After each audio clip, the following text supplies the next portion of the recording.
Welcome back to another episode of the DJ Sessions presents the Virtual Sessions, where we feature the best DJs and producers from around the world. I'm your host, Aaron, and right now I'm sitting all the way, I'm a little bit outside of Seattle right now, up on an island called Whidbey Island, where we got about a bunch of snow dumped on us. And on the other end, over on this side of the screen, I always point these things wrong. We got none other than Toronto is Broken coming in. I believe it's all the way from the UK, correct? Yes. Yeah, UK, not Canada. Yeah. Not Canada, even though Toronto is broken, which we're going to get into that a little bit. Thanks so much for coming on the show today. Really appreciate having you here. You know, for our DJ Sessions fans that don't know, I mean, we kind of got into that right there in the beginning is Toronto is Broken. Can you tell us a little bit about your artist name and where that came from? So, yeah, as you can imagine, it's a very common question I get. And people assume this.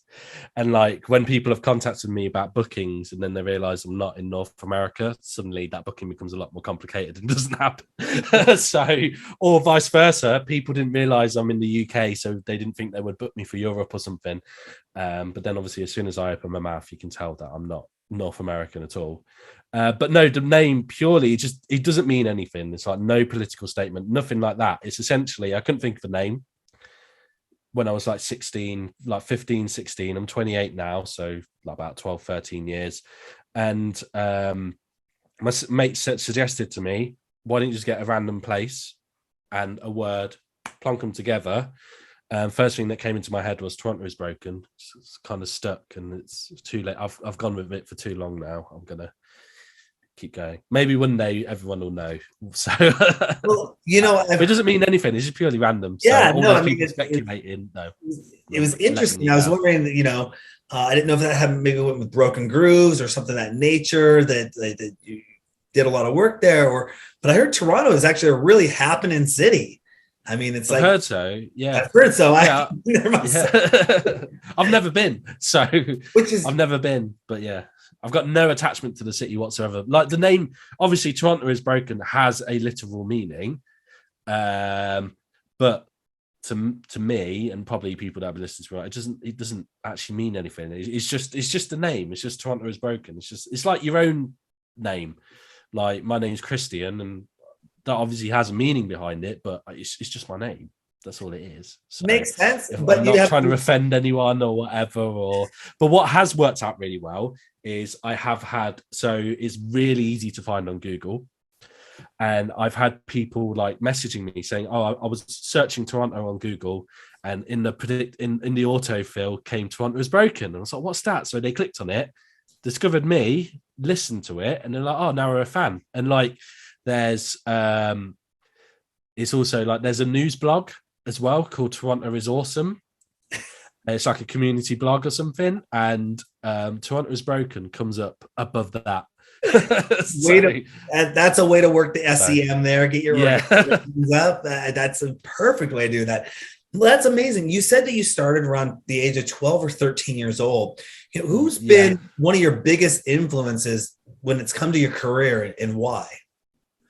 I think so. So when I was like 12, 13, I started. My friend was teaching me. Like, I had a friend in high school, and he was really into Green Day, and Green Day just released their American Idiot album around that time, and I borrowed it because he kept on going on about it, and I just fell in love with it. But he also played drums. He had like a guitar and a bass guitar at his, so we'd just go around and like jam, like, and just teach ourselves the drums. Well, he had drum lessons anyway, but we taught ourselves the guitar, and he was a few months ahead of me, so he was able to teach me what he just learned and stuff like that.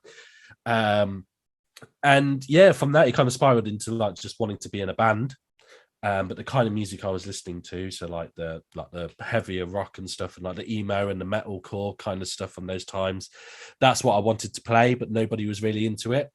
Everyone just wanted me to be in a cover band playing Sweet. I lost count of how many times I strummed a chord to Sweet Child of Mine or Don't Look Back in Anger by Oasis, and I can't stand that kind of like those songs.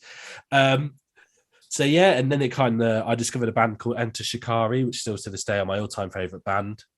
And they were kind of like, I bought their first album on a whim after just hearing Kerrang magazine going on about them, about how revolutionary. They're like crossover of like post-hardcore and metalcore with like trance and stuff like that. How it's so revolutionary. And then they finally released their album, and I brought it and I listened to that back to back. And it's from that I made the bridge from like metal and rock music into electronic music. Because before then, what I thought of electronic music was just like Scooter or Cascada and just fud and bleepy noises and high pitched vocals, like the happy hardcore kind of sound. And I was like, it's not really for me. But then I discovered that, and I found out that their vocalist also had a side project where he would make electronic music by himself. And something in my head clicked then, and I was like, I don't need to be in a band to make music. I could do it by myself.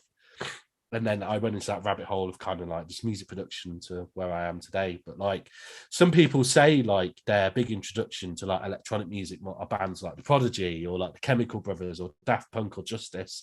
Those kind of big names get thrown around. For me, if somebody asked me that question, it would be Enter Shikari and their first album in particular. That is that introduction to electronic music for me. So, and obviously, as we know now, it's all kind of come full circle again with the merging of metal. Absolutely.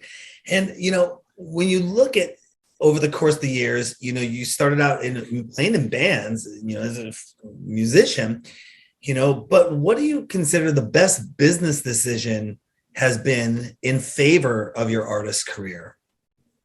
Setting up my label, Yana Music, and self-releasing for a period after me and Viper parted ways.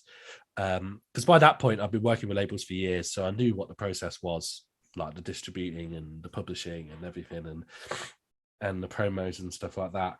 And yeah, I was sitting on a bunch of tunes that were originally going to come out on Viper, but then they didn't have that, and we parted ways in the end because we were going different directions. And I'm still friends with like Future Band and all those guys and everything. And it was a dream come true to sign to their label and release, not just sign to them, but release an album with them as well. But yeah, I just kind of, I knew about websites like DistroKid, and I think I used Ditto in the end, which is like kind of designed for like bedroom songwriters to just get their music on Spotify and stuff like that. And I thought, well, let me do it that way. But in order to get stuff onto Beatport, you need to be registered as a label. So what I did, I paid like a £50 sign-up fee that Ditto would get me registered as a label on Beatport. Went on some like free logo maker website, found the first one, made the logo. I was like, what do I call it? And well, I always like how Chase and Status, when they ran their label MTA Records, MTA stood for More Than a Lot, which is the name of their first album. So I thought, well, I'll just release You Are Not Alone. So let's go for Yana Music. And I was just like that. And then before I knew it, I was like, well, I suppose I've set a label up now and I don't know what to do with it. So it's kind of working out by myself. Like, obviously, it was kind of zero pressure because it was just my stuff that I was putting out and some close friends. So like people like Active and Juice and Charger. And there were people that like there were collaborations anyway, and they were kind of helping me along because we're all doing this new together. Like I remember the first ever Yana release, there was an issue like last minute, and the release got delayed by like a couple of days and stuff like that. Like because I think like the artwork at the time got rejected or something, whatever. But all lessons to be learned. But like yeah, and then before I knew it, people started sending me demos, and it's kind of evolved into what it has become now. With just a big family roster of artists and stuff, and like this kind of really good family feel and a fairly distinctive sound and imagery and stuff like that. And yeah, so like business decisions that because I was able to get control. And one thing I never really liked was just relying on other people's schedules to like fit me in. But now I'm kind of getting to the stage where like we're so booked up. I was doing a schedule for next year, and like we're already probably right up until September at least, like got releases booked in and stuff. Like so I now understand why I had to wait so long for stuff, especially big labels with so much more coming out and going on and stuff like that. But yeah, I think that would definitely be it. And it's kind of started the journey of hopefully moving into doing music full time in the next year or so. So yeah, like I recently did an interview with someone and they asked me a very similar question, like, what's your big kind of like motivator in pursuing music and doing it full time? And I said, well, to be honest, it's probably fine, like motivated by money. But if I clarify, like it's the financial freedom to be able to do music full time, to be able to wake up in the morning and be like, well, what have I got to do today? Kind of like, what am I going to do? Like, and just having that being self-employed full time. That's kind of the motivator, being able to move to that step. And obviously, you have to be in a certain financial position to do so for it to work. Yeah. So that's how I meant as it's motivated. Like motivation is to lead me onto being able to do music full time. So which is closer and closer all the time now. Yeah, so, it was something that's funny. One of my favorite movies, and I used to talk about this 20 years ago when I went to college, with the strict goal of learning how to become an entrepreneur to run a company. And, of course, you got to take all your accounting classes, do all your economics, all this stuff. I was going for a business degree, blah, blah, blah, all that fun stuff. So I knew the art of business in a sense of things. So again, I can definitely relate to taking that leap to wanting to own your own business, to having that financial freedom, and not necessarily just financial freedom, but also freedom to explore and be able to do things when you want to do it. Yeah, like I mean, at the minute, it feels like I'm essentially doing 2 full-time jobs. Mm-hmm. So I work as like a secondary school teacher day to day, but then as soon as I'm home, I'm like straight onto the computer, doing emails, talking with artists, making literally everything to do with Yana is me, down to all the artwork and all the visual animations you see is all me. I think the only thing we outsource for is maybe mastering. That's it. And like all the promos done by me and stuff like that, all the assets and everything that take up probably the most amount of time is all me. And it's just like a lot of late nights, especially up into the run up of like releasing the Yana 2021 compilation we released on Christmas Eve for about 2 weeks. Well, up until breaking up for Christmas, but for like the last week before I broke up for Christmas at work, I was going to bed at like 1:30 and waking up at 6 a.m. to go to work and stuff. Like it was hell, like trying to get all this stuff done. But obviously, all the guys have done an amazing job getting involved with that. We've got lots more lined up with stuff like that. But yeah, it is a full-time job. But obviously, if I want to really expand it into being what I want it to be, I need to kind of commit to doing that full time, as well as obviously don't even get started on like the Toronto is Broken work that I'm doing. So like writing new music and do remixes, and I played a couple of shows as well, and you have to spend time to get those ready and things. And yeah. So, and Yana music, or You Are Not Alone music, is it primarily just the drum and bass, the D&B genre? Yeah, it's in particular more the dance floor drum and bass style. Mm-hmm. So those of you that don't know, like the big room kind of like sub-focus and metric and kind of sounds, because but like the dance floor is it's such a broad spectrum of a subgenre itself as well. So there'll be like heavier kind of stuff that's more edging towards neurofunk or jump up, or stuff that's more melodic or going towards liquid and stuff like that. And we do release some other kind of subgenres, like for example our 2021 album we just released has got some more out there kind of tunes on there, and those kind of compilations are perfect opportunities to kind of diversify a bit and kind of spread the palette a bit, so to speak. So awesome. And what do you think the most important thing record labels should do for their artists? And if you could use Yana as an example of what the most important thing is, but then also take a look at other record labels and what they should do for their artists. And is the industry doing a good job of that? Do you see a good trend following with what that most important thing would be in your eyes? For me personally, so we're not a very big label. We do get occasional like kind of mainstream D&B success every once in a while with a couple of tracks, and that's always great when that happens. But the big emphasis on something I try to build is, I kind of relates to the title a bit, is like this kind of family kind of ethos where we're all like a really good tight-knit community. Like we've got a Discord channel that we use, server that we use, so a lot of fans are in there for like Toronto's Broken and Yana, but all the artists are in there as well, and we all kind of work together and support each other in there. And they're always all the art. I can see like in their threads and stuff like the artists sending their works of progress to other label artists and getting feedback and some collaborations. And it's all about this kind of coming together as a kind of like community kind of spirit, where I don't know, sometimes maybe on some labels you can feel like you're part of a label, but you're not really connected to the other artists that are on there. Like I feel like people want to be on Yana because they want to be on Yana, as opposed to just putting a release out on getting a release under their belt somewhere. So, and I spend a lot of time as well working closely A&R wise with my artists and stuff like that, and do a lot of like kind of artist development with them, kind of behind the scenes, especially people like Lateral and Moj, who came through this year, and Corrupted Mind with their first releases, and we've got a few new guys coming in next year. And like to be honest, a lot of the things that I'll sign might just literally be like 1 minute long demos and sketches and stuff that are barely finished, and I'll be able to hear something in there and we'll be like, okay, so just very early days, but I'm happy to like sit and work with them over however long it needs to make to really flesh it out into like a full into the full finished product, whatever it is. Whilst I imagine some labels, probably just because they don't have the time, they want pretty much finished packages ready to go. They don't want to hear early sketches of stuff. So like a lot of the stuff that I'll sign to begin with is barely finished kind of thing, and we'll kind of work on it together and get it somewhere. I'll do that a lot with like Lateral, for example, and Moj. With their ideas, so I'll be like, just send me everything you've been working on, and I'll listen through. And there might just literally be like little non-existent ideas, if anything. And if there's something there, then we can work on it and develop them. I call those verbal pitches on my end.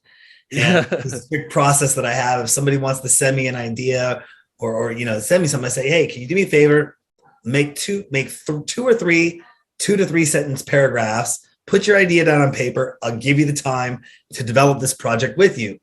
That's my gatekeeper. Like if you can't do that for me, I don't have the bandwidth to go on an idea or pitch sessions. Yeah, they're essentially pitching ideas to me, aren't they? They're pitching tracks to me. Yeah. As opposed to, here's the final thing. It's like, I've got this idea for a tune. I was like, let's go for it, kind of thing. And like, yeah.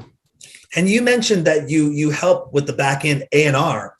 With some of your artists and all that. Well, it's all me. Yeah, it's all me. Yeah. It's interesting. I'm also going to think that maybe mind reader should be added to your list of qualifications or your skills, because I don't know. You can't see my screen and you don't know what questions I'm going to be asking you, but you're like hitting every note. Oh, okay. The next one perfectly. Awesome. And I was going to ask, what measures do you actively take to promote yourself, your releases, your label, your career? And is solid PR an important asset for DJs to have? To be honest, something with social media reach is always something I've kind of struggled with, just generally with Toronto's Broken and stuff in general. I do think it is important, and we try and make things as high quality as we can with all the visual assets and stuff like that. I think a big part of it is obviously everyone kind of banding together and supporting one another. And obviously then the reach expands when people are sharing, artists are sharing other artists' releases and stuff like that. Like, it was great when we were announcing things in the run up to the 2021 album, because there's so many people involved. Literally my newsfeed and all networks were just Yana Music, this album and stuff. So that was really awesome to see. We've got some good friends outside the label as well that support us as well. It's really great to see like a good friend of a good support of the label, like Fred V, get his own show on Kiss FM recently. Obviously Fred V from Fred V and Graphics back in the day, and I've known Fred for a while, and he's really closely connected with my manager as well. So I think what it is just having that support network around you. I think, and just building up and taking time to build relationships with people, no matter kind of what their role is and everything. And yeah, so I think the most important thing is probably all that relationship building and bringing everyone and everything together, so that when it's time to take action, then you can count on people for whatever it might need to be.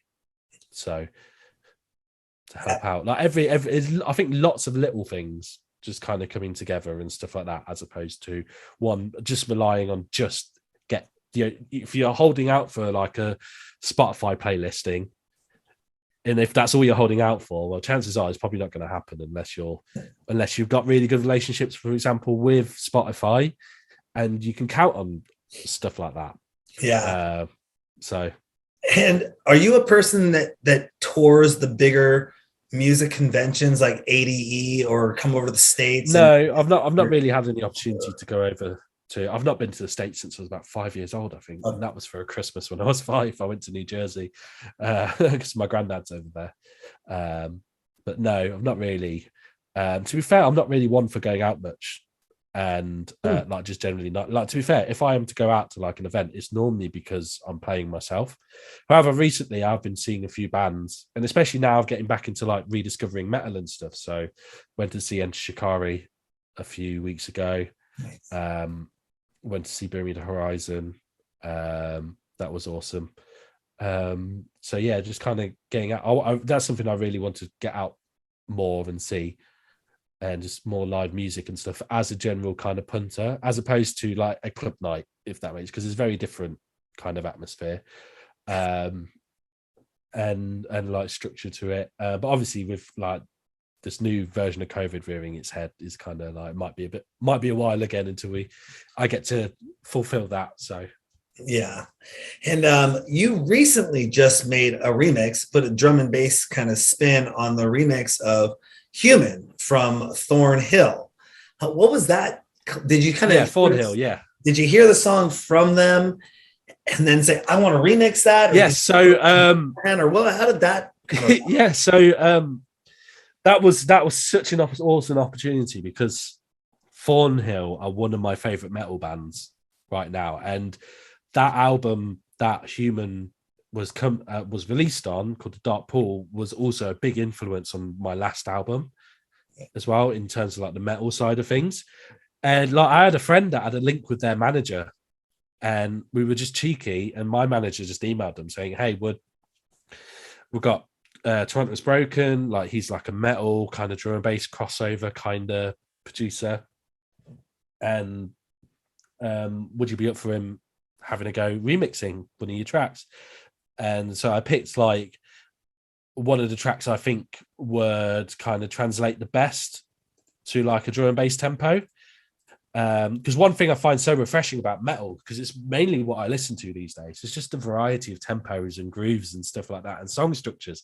Whilst the drum and bass and just a lot of forms of electronic music is very structurally the same. So yeah, I chose Human, and it was still one of the hardest tracks I had to remix. Firstly, because I didn't want to get it wrong, because this was an awesome opportunity that we kind of shoehorned ourselves into. And also because of the structure was so, it's not designed like, obviously in electronic music, everything's in blocks of like 8 or 16 bars, nice and tight. Whilst the verse for this was something like 24 bars long or 22 bars long or something like that. So I had to do some weird chopping of the vocals and rearranging it in the intro. And it was, but once it got going, then I sailed through it. And yeah, we didn't know if it was originally going to come on UNFD, which is like a massive metalcore kind of label. So they've got bands like North Lane on there, which is another massive Australian metal band, and loads of big bands that are on there. But in the end, it came out on Fixed, because Thornhill, they've just released. Well, they're in their cycle for album number 2 now, so they kept that separate. But yeah, no, that was an awesome opportunity to just kind of shoehorn. That also happened when I did that remix for Next Guy a few years ago. I basically just sent him a cheeky message on Instagram, because he'd already been a fan of my stuff anyway and supported me in the past, and he sent me the stems, and then that ended up coming out on Republic, and that was awesome. So nice. I have a habit of doing that, kind of just like forcing myself in, like, hey guys, can I remix your song? They're like, who are you? I was like, it doesn't matter. You know, the saying is, you miss 100% of the shots you never take. You know, and if you don't ask, you don't get. So you don't ask, you don't get. You know, so I mean, it's just how it is. And I was just having a conversation with my mom actually right before this interview, that, you know, my goal, what I want to do and how I want to pursue this game of the DJ sessions. And, you know, one of the things that our tagline is, we feature the best DJs and producers from around the world.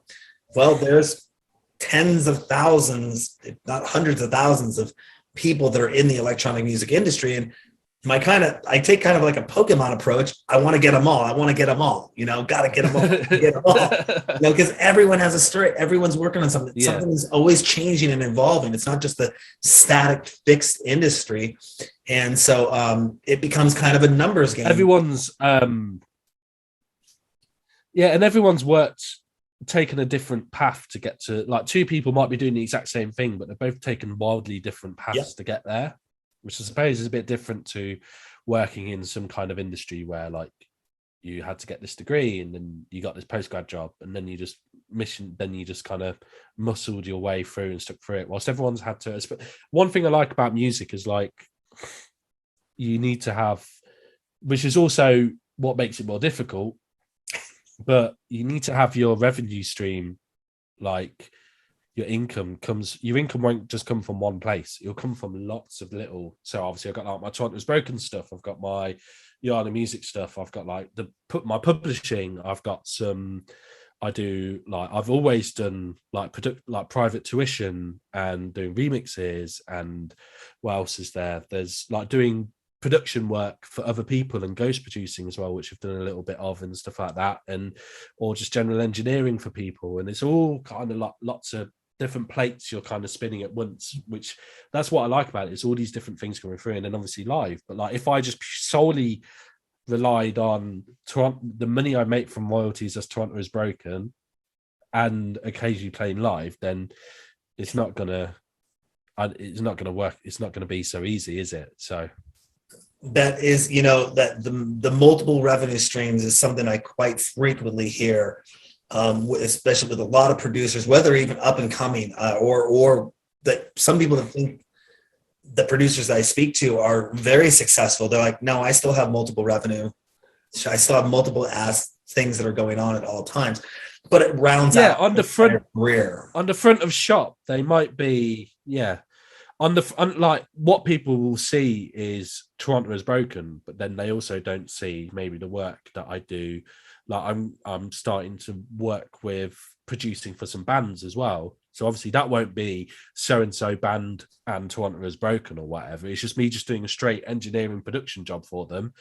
But that's all, like, behind the scenes and stuff like that. And it's kind of work that I would do. And you could probably, if you listen to it, probably be like, oh, that sounds like it's not drum and bass, it's metal, but with all the electronics and stuff or whatever, and the additional post-production that's been added, it kind of sounds like it could be a bit Toronto's Broken-y, but, like, that would be other stuff that I would do, but, like, wouldn't necessarily be advertised as this was produced by Toronto's Broken. It's just a job off them kind of thing. So Absolutely. People on the front of house, people will basically see Toronto is Broken, but they don't see all the other work and all the other places where I might be doing stuff. So I think today, being up at my mom's house up on the island, I'm kind of using her office as a studio right now to do this interview with you. And she kept coming in wanting to bother me all morning. I'm like, Mom, I actually do work. You're just seeing now all the back end stuff, but nobody ever sees waking up at 6:30 in the morning to talk with this person over. It's like those memes. It's like those memes you see online where there's, like, 4 pictures, like, what your friends think you do, what your parents think you do, what people online think you do, and then what you actually do. And then it's just like you on the sofa, just like watching. That's me. I'm a big procrastinator. I can get stuff done fairly quickly. It's just getting around to getting started. So. Yeah, no, I've actually used that one as the executive producer one many times. And I think it's actually at the end, what I really do is a picture of me, right? It's not a picture of me, but it's a picture of somebody on a horse with a lasso, and they got a bunch of kitty cats running through the field. So they're trying to herd cats as an executive producer, just trying to, like, you got so many different things going on. I often use the analogy of herding cats when I describe what my day job like as a teacher. Yeah. Believe it or not, it's actually, I played in Paris for the first time a few weeks ago. And for the first time ever, so I was playing after Metric, and Metric has a mic and just to talk to the crowd occasionally, and he left it on stage, and I didn't have an MC, and the set was going well. I was feeling a bit confident, and I kind of picked up the mic, and I got proper into it. Like, I was able to get, like, some, like, mosh pits going and stuff like that, have, like, talks to the crowd, get some, like, response with them, and I was like, I came back to work and I was like, my class that I teach is only about, is like a class of like 12, 13, 14, 15-year-olds, like 12, about 12, 14 or 15-year-olds in my class that I teach day to day. And I was like, you know what?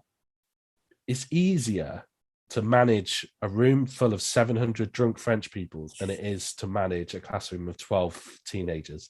Like, so. Nice. Oh wow. But back to So. that was thank you for that. Back But to be honest, I think if I told, knowing my kids, if I asked them to start a mosh pit in the middle of a lesson, they probably would happily do that. So, but I don't think that would go down too well. they don't have cameras in your classrooms there, do they? There is a camera in my classroom, yeah. Yeah, It's quite fun. It's quite fun as well. Like the best use of it is obviously if there's any like behavioural incidents or whatnot, then we use it. But one of my best memories is I had a lad from a few years ago in my class, and he was swinging on his chair, and we'd not long had the CCTV installed, and like he just went, he flew backwards, and he like fell in slow motion. And I was like, that was absolutely hilarious. And so I made a note of what time it was. And then at the end of the day, I went to it. And I think I had like a couple of kids doing a detention with me. And I was like, you know what? Do you want to go watch this video of so-and-so falling off their chair from earlier? So I found it on the CCTV and we were able to just watch him going backwards and forwards, like falling on his chair. But what I didn't notice is when he fell, one of his mates ran from the opposite side of the classroom, filming him laughing as he's on the floor with his phone. And I was like, I didn't even notice that was going on. Like, you're obviously not meant to have your phone out filming in class. And I was totally oblivious. It wasn't until afterwards you just see him run like and literally hop over a table and laugh and point at him whilst filming him on the floor. Like, I didn't even notice that in the moment. So if we even had video cams, I think that would be my favorite moment from teaching. So there was another one recently with one of my current kids as well, where what was he doing? He was swinging something and he was sat there, and then all of a sudden, like he just smashed it in his head. Like he was swinging a piece of string with like a key on it, swinging it round, and then bang, hit him on the head, and he was like like that. I was like, "Are you okay?"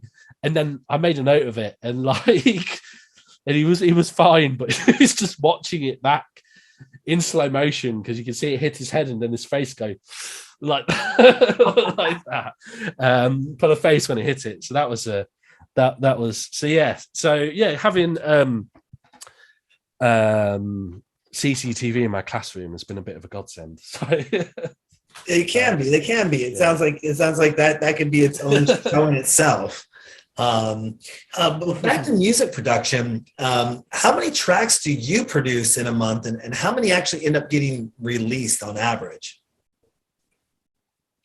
Oh, in a month, I can't really. It's kind of like as and when. So normally when I get a track going, I'll finish it fairly quickly, but I might not write anything for a good few weeks afterwards.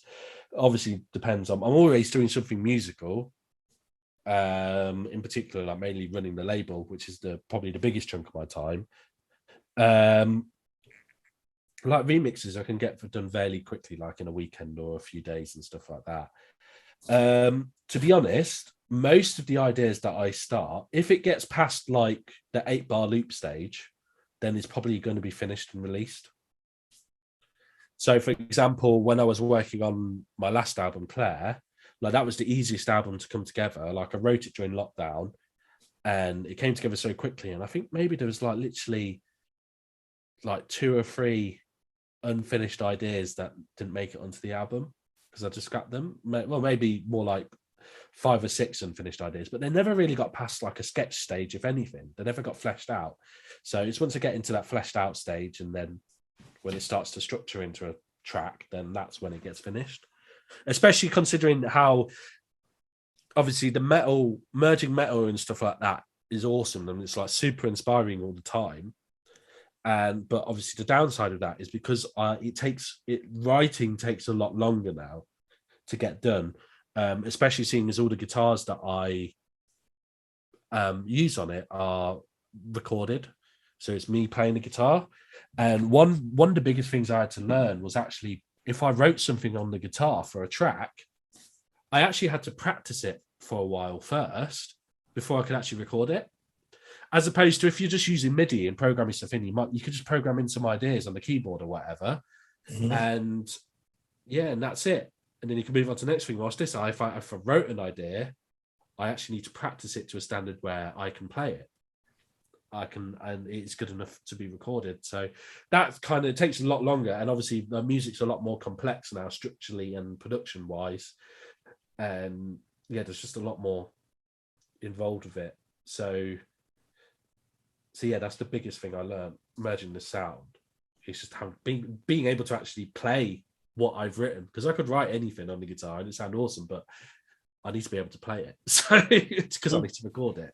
I could use like software sampled guitars and stuff like that, but I don't know. I like the idea of just being me, because since writing that album, kind of obviously quite, as you can imagine, quite easily can be translatable to like a live band setting, which is obviously an ultimate kind of, which is like a goal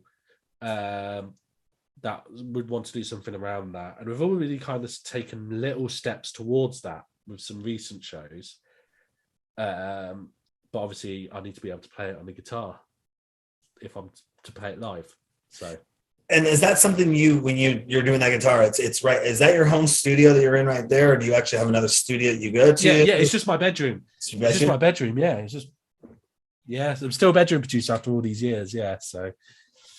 Nice. But I mean, it's sufficient to get you what you want to do. And then, like you said, you could go and use samples, or you could MIDI program it, but you want it. Would you say there's a sense of authenticity by using you're playing it, you're adding that personal? Yeah, it's that human feel, I think. So obviously I still kind of quite heavily edit the guitars afterwards, after they're recorded, because I need to get them pristine and need to get them bang on time, because a human can't play exactly in time robotically. It's not possible. But I still try and do that, because drum and bass, there's so much going on. Everything needs to be bang onto the grid as much as it can. But it still has that human element. Obviously, every note sounds different. Every note is still playing the same note, but it sounds tonally different every single time. And it's those little mini nuances that, like I said, a lot of little things kind of adding up to making things. And like I do a lot of, the only thing I don't do is I don't have a bass guitar, and to buy because I play in a lot of like low extended range, low dropped tuning guitars, guitar tunings, to get a bass guitar to match that, I just couldn't afford. So the bass guitar is programmed, but I spend a lot of work kind of humanizing it, so to speak.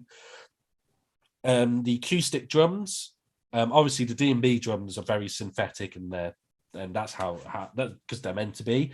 But like the metal drums and stuff like that, they're all acoustic drums. But obviously, I don't have a drum kit or the space, or can I play to a good enough? I can play drums okay, but not to kind of like the level that I want to write to, because again, that would kind of restrict me kind of generally what I could write.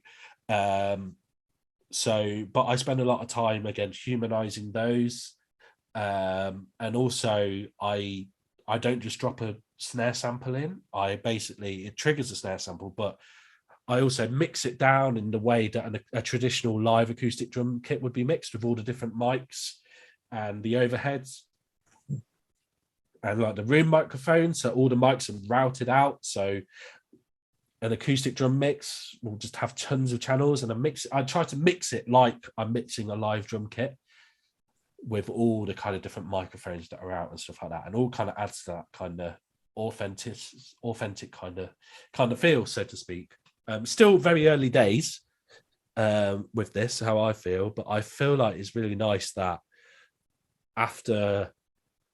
so my first EP that I released commercially turns 10 years old at the end of next month, and I feel like it's taken me almost 10 years, but I've kind of worked out what Toronto Is Broken is as a sound, with this whole metal and drum and bass, dance for drum and bass kind of niche that comes together, as opposed to just being another drum and bass producer that sounds like Dimension or Subfocus or something like that. So I've kind of worked out what I am, and that's why I've always said I try to avoid listening to as much drum and bass as possible, because otherwise you just end up writing drum and bass that sounds like other drum and bass. Just quite simply, because if that's all you listen to, that's all that's going to inspire you. And for the longest time, when I discovered drum and bass when I was about 15, that's for about 10 years, that's what I purely listened to.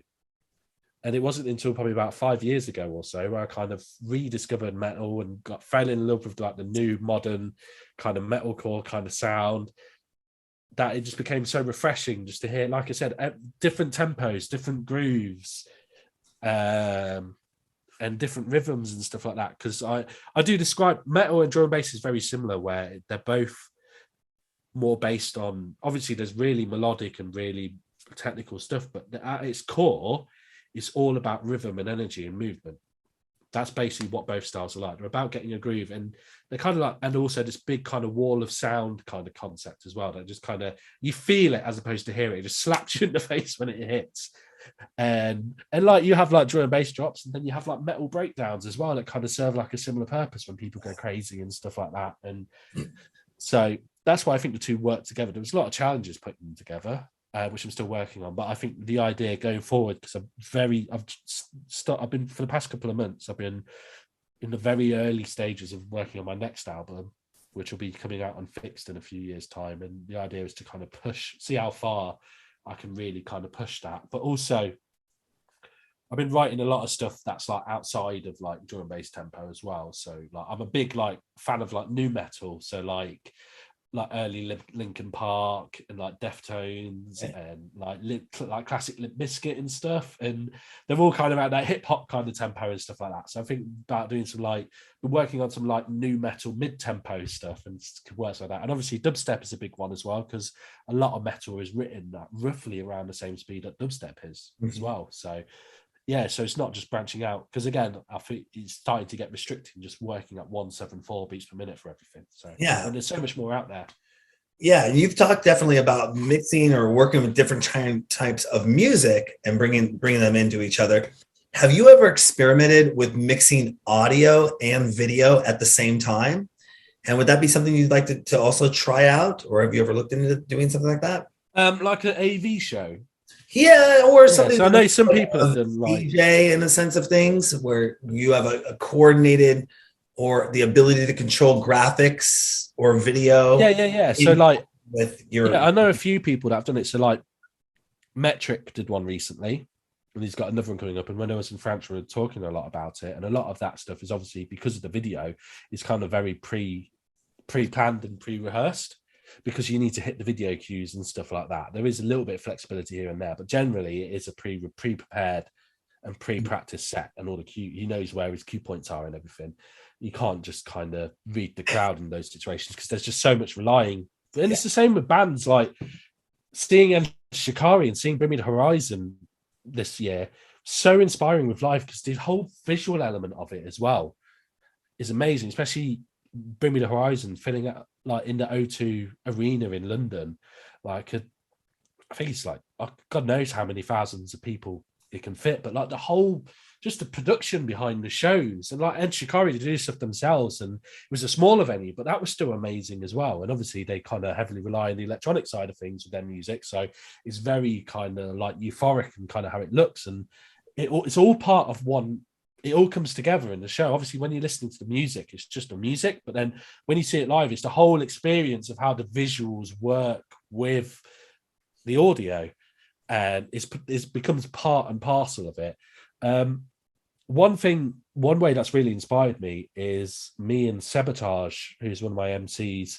We did a track called Gunfingers together on my album, and we've been working on some new stuff as well, some new original stuff, and been writing together. And there'll be a few more times on the album, like kind of regular collaborate. And he's kind of my go-to MC as well, because he knows a lot of my stuff. He knows how I play. And so we did in London for our first ever Yana event. We did what's called a Claire Live show. So it was a 70-minute set, and it was kind of like pre-rehearsed. So I kind of had a preset set list that I was working with, and I recorded it and sent it over to Seb, because he was in London and I'm based in Leicestershire, and he was able to come up with his own stuff and make suggestions to the track list. It's like, maybe we don't need to play this track because it kind of brings the energy down and stuff. So we're working it together. There were also like breaks in between some songs as well. So opportunities for Seb to talk to the crowd and interact with them, just like a band would in between songs. And there was some of our material that like he did live PA, so he did full vocals over them, and they're obviously kind of pre-rehearsed and stuff like that. So the whole idea was kind of like, yes, you're seeing a DJ and MC, but the structure and the atmosphere, we wanted it to feel like you're seeing a band play as opposed to a DJ just playing in a club. And that went down really well. And like I can see how, for example, some kind of visual element would work into that. But with stuff like that, it comes down to the venue, really, if we were to do stuff, and the time and the money and everything. And we're just kind of early days. Our first show worked really well with that, and we're hoping to get some more, start working on those for next year, get some more down and whatnot. So awesome. And were you when everything? Have you looked into doing live streams as well? I know with the advent of everything last year, everybody in the world jumped on the live streaming. Yeah, I did a couple. I don't have any decks here, so I had to borrow like a record box controller off a friend of mine. Yeah, it was all right. I just think in here, I just haven't, because like, I had this camera here, and then I had one that I mounted there, and you could just kind of see my bed there as I'm DJing and stuff. And like in one of the streams, I forgot to make my bed before I started and stuff like that. You know, just like little things. And like it's all set design, and it was pre-planned. It's supposed to be just like. Do you know what I should have done? I should have got a load of plants and hidden them, put the plants on the bed, because everyone has plants. Apparently, fills their set with plants for live streams. Apparently, I think what we really did enjoy is doing some kind of proper like pre-recorded kind of show. So we did a load of sets at a place called Pitch in Bristol. And that's on my YouTube. That's when me and Seb kind of played together, and that was a kind of like a pre-rehearsed thing as well. Not to the extent that the Claire live show was, but like he kind of knew what to expect, and so he knew I sent him a track list, so he knows the songs and stuff like that. But like the screen behind us isn't a blue screen. It was like a 15-foot big wraparound LED wall that was like a massive screen. Apparently, it's so Pitch, the people that are there, it's the same company that did the visuals for The Mandalorian, the Star Wars series. Okay. So they basically, to get all this, because it would be far too expensive to go to all those locations and set them out, what they did, they basically rendered it in real time. I don't know if you've seen, on this big like revolving stage, and in real time, the visuals would basically play the surroundings, and then they just had to put a bit of sand on the set or whatever. It's the same guys that did that we did this with, and that was an awesome opportunity. I don't know how my manager managed to blag it, but like he managed to pull that off. So we've got so since then we've all had very high expectations of him. We did some other stuff like just recording like sets in various places and whatnot. I do also like, for example, like I did the Claire release show, and more recently I did the Yana 2021 roundup show, and recording a set on like Ableton using my controller. So it is live, but it's on Ableton with my controller, and I mimic how I basically have a template set up where I mimic how I would play on some CDJs, so I can still do stuff on the fly, and it's all hooked up and whatever. And then recording that, and then making a load of visuals to go with it. Mm-hmm. So like using all kinds of assets and stuff like that. So I quite enjoy those, and kind of I did that a lot with the album launch show, where I let some of the visuals tell part of the story of, and there were, quite frankly, like seeing people in the Twitch chat, there was kind of like some kind of like, just the way I kind of edit some very like euphoric moments that kind of really supported the music and stuff like that, and just worked really well on the cues, and everyone was really loving it, and people appreciated the and kept on commenting about the visuals as well, because it's like so they take a lot of work. They're probably a good few weeks of work.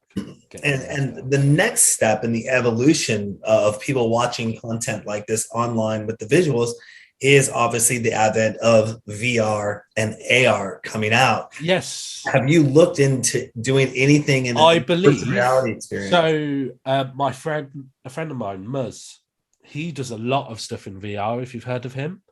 He does a lot of VR festivals on like VR chat, and he has a nightclub on there and stuff, in a big company. I'm meant to be, I suppose this is an announcement. I'm meant to be at some point doing one of his VR shows.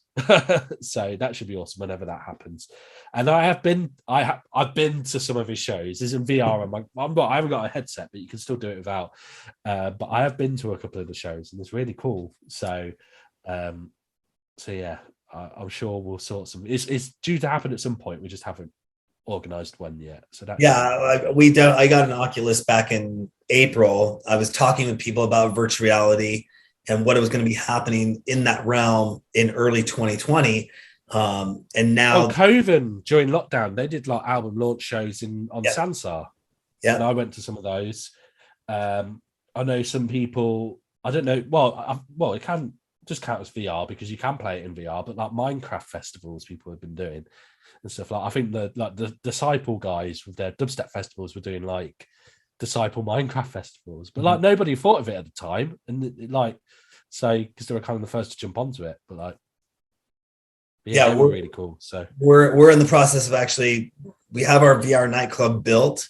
We're just in the process of deploying it right now and making sure that it's stable, and then the other steps that come along the way with that, we definitely see VR as being it's not going to be Ready Player One in the next year or two. I don't know if it's a movie, but Facebook switching over and using their meta and going into the metaverse and pushing that brand and that marketing and the price point of getting into VR and being now kind of more accessible than buying a $1,500 headset and a $3,000 computer. Well, yeah, you can use your phone as a headset, can't you, if you get the right attachment to it? Exactly. So that being said, we definitely see a push towards that. We're excited to see where that development goes. So we're talking with a lot of artists and producers and DJs right now about what they see, what their take is, what's the take on the ground. And you can really make, I suppose, the visual element of it really immersive as well. Mm-hmm. So there's have like at some point, I can imagine the live visuals and the animations that you have actually happening in the crowd and around the crowd, as opposed to they can interact with it or whatever. But I don't think it'll never fully replace just like bumping into strangers and being covered in everybody else's sweat, really, will it? So, which obviously isn't very hygienic now you think of it, when you boil it down to that. But I don't think the VR will ever replace like the in-person feeling the heat of the crowd until they get Willy Wonka's smell-o-vision or I don't think you'd want to smell them. Maybe we could get rid of the smells, but just the bumping into people and just everyone going crazy together and just the sound of the feeling of the music. But definitely we believe in our camp that it's going to be a way to experience in a new way. Right, it won't replace that physical. It'll be a different experience. That could kind of be really something awesome. And so, going into technology a little bit as well, and looking at NFTs. Have you been looking at doing anything with NFTs with your label? Not really, because I'm not very clued up about stuff like that. I know my brother has bought one, but my brother's proper like savvy when it comes to like trading, like internet currencies and stuff like that. So no, I've not really. I can't think of anyone that would want to buy something though. That's the thing of mine. That's like expensive, and well, I suppose they'll be. They don't have to be expensive, do they? But no, it's not really something. And it's, to be honest, it's a field that I don't really know anything about, really. So for me to get into that, it just wouldn't. Yeah, it wouldn't.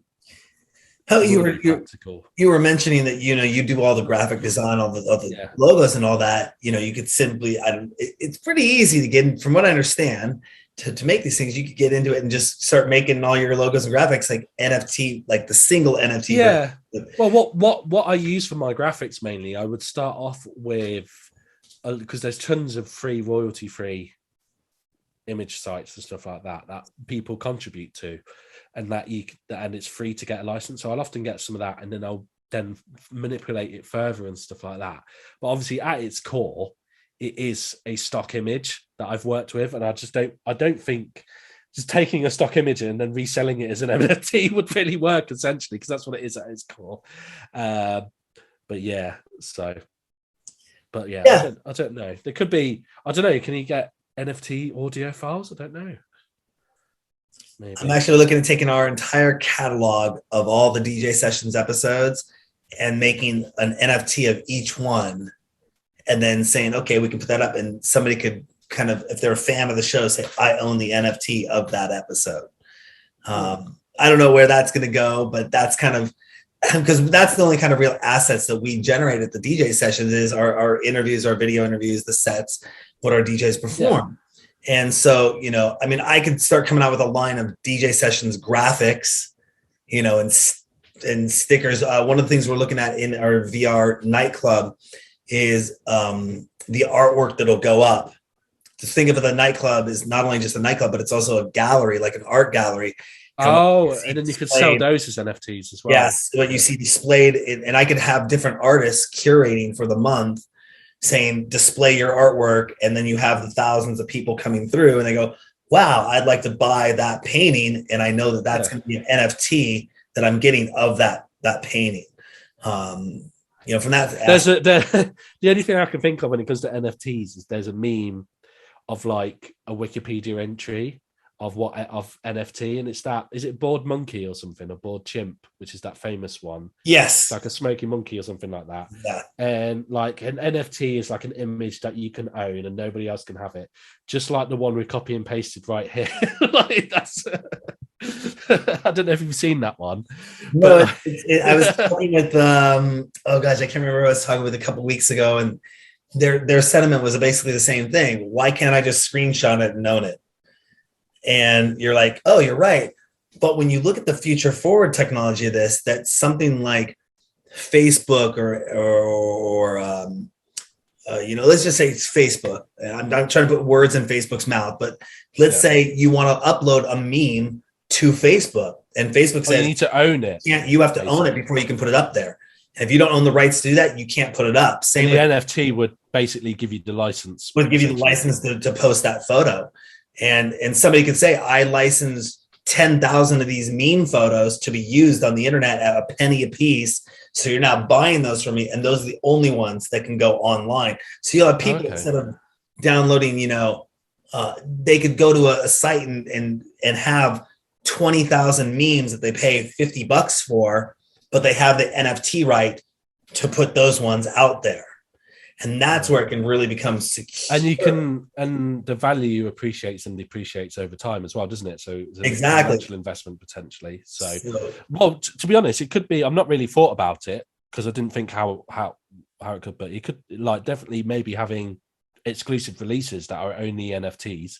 So, for example, if we ever did like exclusive remixes of some stuff where you can only get it if you get the NFT of it, it won't be on Spotify. Well, and that's somebody else. They did that where they bought it and the NFT comes with a ticket.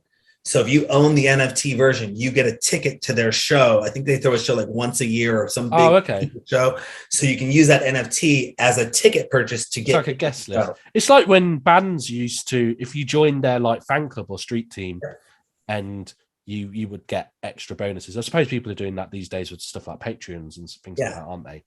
But like, exclusive access, you get like free merch or something, or discount store merch, or like special invite only show or whatever and stuff. So and from what I understand, don't, please, anyone out there, don't quote me on this wrong, but if you own the NFT and each time it gets sold, the original owner also gets a kickback. Those transactions.